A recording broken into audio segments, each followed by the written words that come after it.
Hey guys, Mr. Silva here for Algebra 1.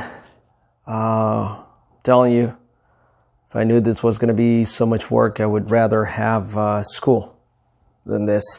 This is a ton of work I have to do, but you know, gotta do what you gotta do. Anyway, I think today's lesson is going to be a little bit more relaxed than yesterday, which is good. But the problem again is that I don't have a calculator because somebody took it. So I ordered one on Amazon for like about $150. Yeah. And so I hope that it gets here sometime this week. I'm not sure when it's going to be here, but hopefully it's here soon-ish. There's one example that we have to do in a calculator, but I have taught you how to find the zeros before in the calculator, so hopefully you remember. If not, I could probably, but you have to tell me though. You have to be posting, or either in the video or in classroom, you have to tell me, hey, I don't know how to find the zeros in the calculator. Then maybe I'll do a video. But if nobody posts, I'm not going to do it because that would be such a waste of my time. And I just don't want to be wasting my time. This is a lot of work. More than what I thought. But hopefully we can take it a little bit easier today. And as time progresses, I also get better at doing this, and maybe it doesn't take me as long. So yeah, let's get into it. All right, right off the bat, we have to remember this, which is the formula for any quadratic function, not parabola. The parabola is the graph, and that's what we're trying to do. We're trying to graph the parabola. And so it's going to be y equals ax squared plus bx plus c, which is the standard form of a parabola. So example 1 says y equals x squared plus 4x plus 5.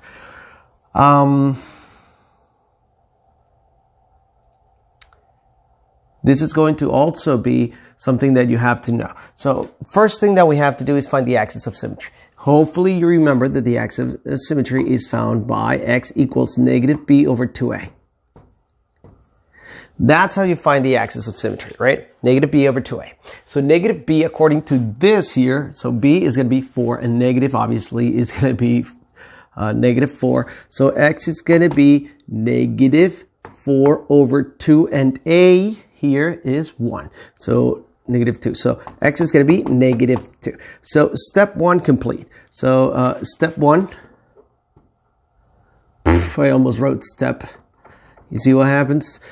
Step 1 is find axis of symmetry. Step 2. Find the vertex. Okay, some of you are going to be like, how do you find that? Pretty easy. We got this right here, the axis of symmetry, and now we're going to plug it back into the equation. And so it's going to be y equals, and instead of x, I'm going to put negative 2. Negative 2 squared plus 4 times negative 2 plus 5. So y equals, negative 2 squared is going to be 4 minus 8 plus 5. Well, 4 plus 5 is going to be 9 minus 8 is going to be 1. And so my axis of symmetry, my vertex, sorry, the axis of symmetry, I already have it. My vertex is going to be negative 2 because x goes first, 1. Negative 2, 1. And that is how you find the vertex. All right, now that we did the first 2 steps, the third one, the hardest probably, find the Y-intercept. That is super tough because the Y-intercept is just going to be C when x is 0. Because if x is 0 here and x is 0 here, then obviously y would be 5. So the Y-intercept is going to be 0, 5. Well, we already have 2 points, but this is not a line. This is a parabola, so we need to find another point. And our last point is find another point. That's what your book says, find another point.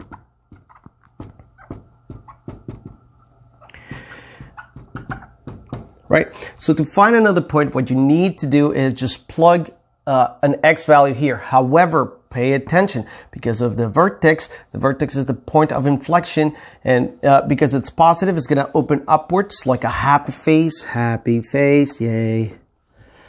Some of you during this break, but not me, certainly. Happy face.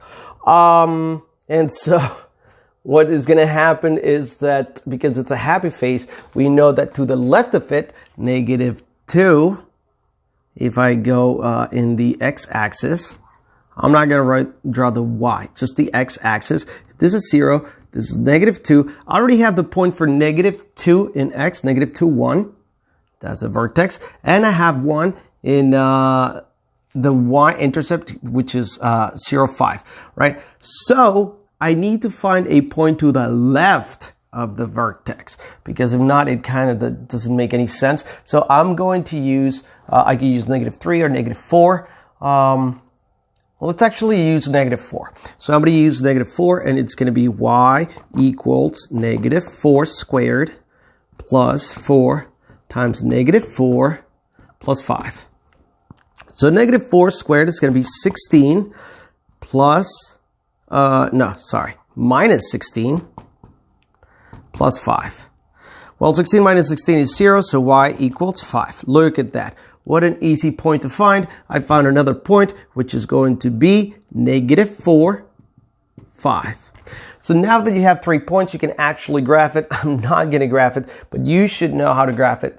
The reason I'm not going to graph it is because I'd rather just move on. And you know how to do it because you can do it on a calculator. You should know how to do it in the table. You should know how to do it and everything like that. So if you have any questions, please let me know through the Facebook, through the YouTube comments. None of you have Facebook because Facebook's for old people, according to you guys. Or you could actually also write a response in the Google Classroom. That is also where I'm going to do anything. And so the other thing I would like to ask is, and I want to do it right now, is if you guys want to have any additional examples that you would like to do so that you know that you're learning, let me know. But if nobody tells me anything, I'm not going to give you the examples. But if you do, I'm probably going to post them in Google Classroom. And then I will be checking them and trying to answer a response. By the way, I think I can do Facebook Live, so I might just do Facebook Live only with you guys, okay? Okay, moving along to the second example. I don't have the coronavirus. I'm just coughing because I have a dry throat. And my basement is a little bit cold and dry.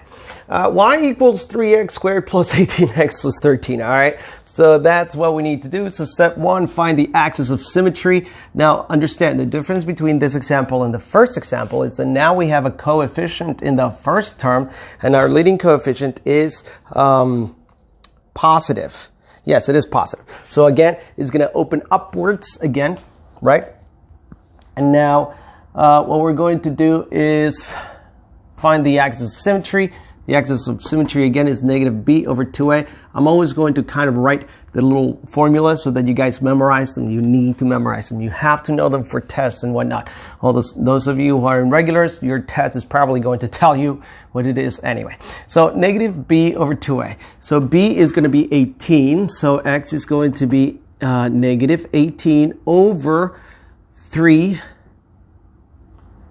2 times 3, sorry. 2 times 3. Not 23, but 2 times 3. And so x is going to be then -18 over 6, which is the same thing as -3. So we get x to be -3. Step 2, find the vertex. So to find the vertex, we're going to put -3 where the x's are here. So y equals 3 times -3 squared. Only the -3 will be squared because that's the quadratic term, not the 3. The 3 is only the coefficient of the quadratic term. And then we have plus 18 times -3 plus 13, right? And so y is going to be 3 times 9 plus 18. 18 times -3. You see, this is where a calculator would become in handy, but then we have to just use the good old elbow grease. 8 times 3 equals 24. 2 goes up.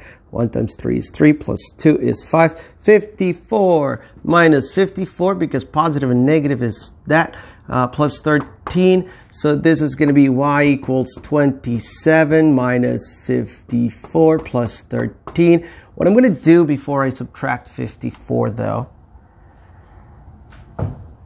is I'm going to add 27 and 13, which is going to be 40. 40 minus 54, y equals negative 14.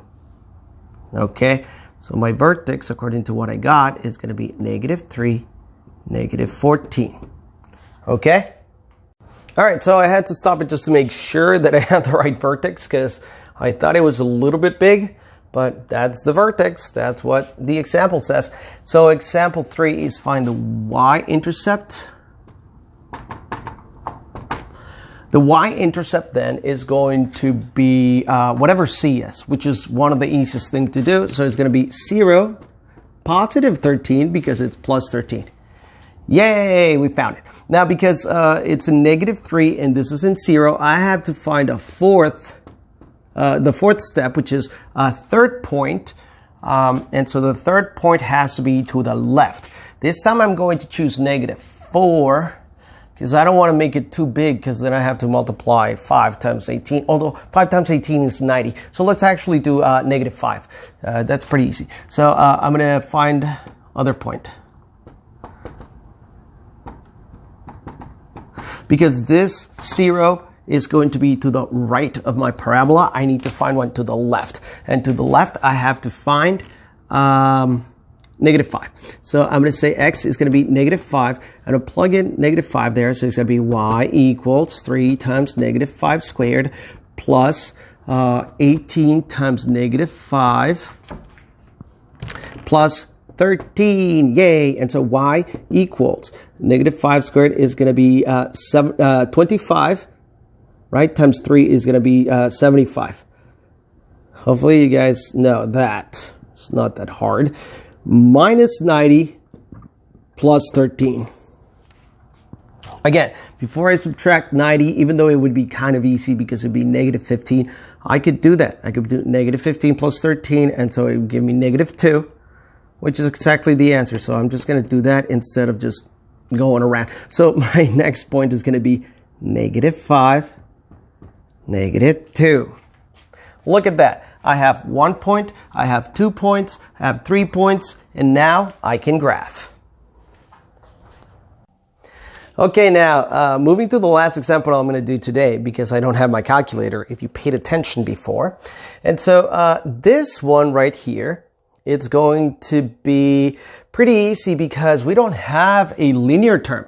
We only have a quadratic term and the constant. So what we're going to do is find, again, step 1, the axis of symmetry. But what happens if my numerator is 0? Well, anything that I divide by 0 by, so 0 divided by anything in the world, is going to give me 0. Yes. So my axis of symmetry then is going to be 0. Now my vertex is going to be pretty simple, because it'd be y equals 5 times 0 squared plus 4, which y equals 4. So my vertex is going to be 0, 4. Now that leaves a little bit of a problem, because I have to find other 2 points. But that's not too big of a deal. So I'm going to find, because 3, I already found the third step. This is both the second and third step, because I don't have a linear term in this particular example. So what I'm going to do is I have to find 2 other points. And it should be quite easy then. I'm going to probably use 2 and negative 2. Let's do those. So x equals 2, negative 2 first. Who cares? So I'm going to do y equals 5 times negative 2 squared plus 4. Y equals 5 times 4 plus 4. y equals 24. So I have 1 point, negative 2, 24. Yay! And then the other one is going to be x equals 2, and then it'd be y equals 5, 2 squared plus 4, y equals 20 plus 4, y equals 24. So in here, we also have 2, 24. Look at that. I have 1, 2, 3 points, and that's it. So that is it, really, for lesson 96, which is a lot easier than the other one. So I want to thank all my liker, commenters, and subscribers. If you like this video, don't forget to like and subscribe and click the bell and the notifications below. And I will see you in the next one.